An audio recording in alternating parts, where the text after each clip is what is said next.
पाचोरा तालुक्यातील बाळद बुद्रुक येथील ग्रामपंचायत पाणीपुरवठा योजनेअंतर्गत झालेल्या कथित भ्रष्टाचाराची चौकशी येत्या 20 ऑगस्ट रोजी सामाजिक कार्यकर्ते शेखर पाटील यांच्या तक्रारीवरून होणार आहे। या कारवाईबाबत पंचक्रोशीत झालेल्या भ्रष्टाचाराची चर्चा रंगत आहे। ही चौकशी होऊ नये यासाठी अनेक प्रकारे दबाव हा इंजिनियर अधिकारी तसेच तक्रारदार यांच्यावर येत आहे।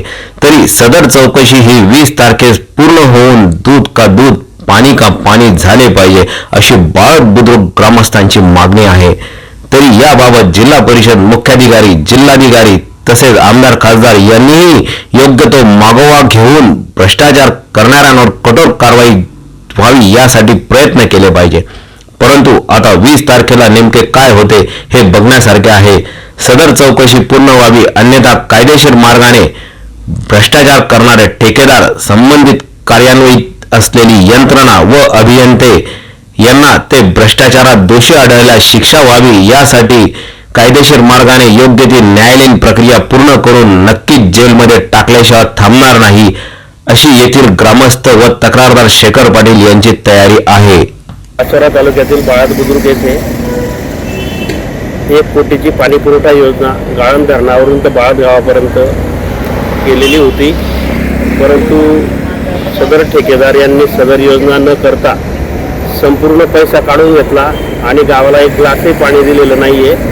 आज धरणावर मोटरी नाही आहेत, विजेची व्यवस्था नाही आहे, गावामध्ये पाईपलाईन फिरवलेली नाही आहे आणि पाण्याची टाकी ही निकृष्ट दर्जाची आहे। तर या गोष्टीची 20 ऑगस्ट 2026 रोजी समक्ष धरणावर जाऊन ते गावापर्यंत हेड आणि टेल या माध्यमातून इंजिनियर जाधव यांनी चौकशी करणे गरजेचे आहे।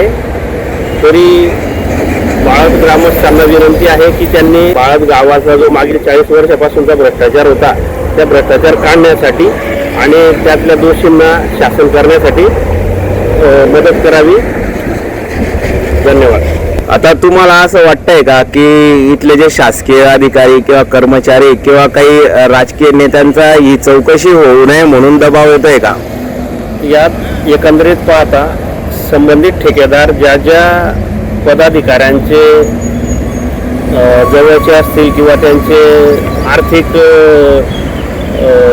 गोष्टींना पाठपुरावा करत असतील किंवा त्यांचे हॉटेलिंगचे बिलं भरत असतील असेच पदाधिकारी त्यांना आणि इंजिनियरवर दबाव टाकण्याचा प्रयत्न करीत आहेत। परंतु मी या सर्वांचं फोन रेकॉर्डिंग करून जिल्ह्याचे SP साहेब आणि कलेक्टर साहेब यांच्याकडे येणार आहे। तरी त्या गोष्टीपासून दूर राहावं अशी मी त्यांना पुनश्च विनंती करतो।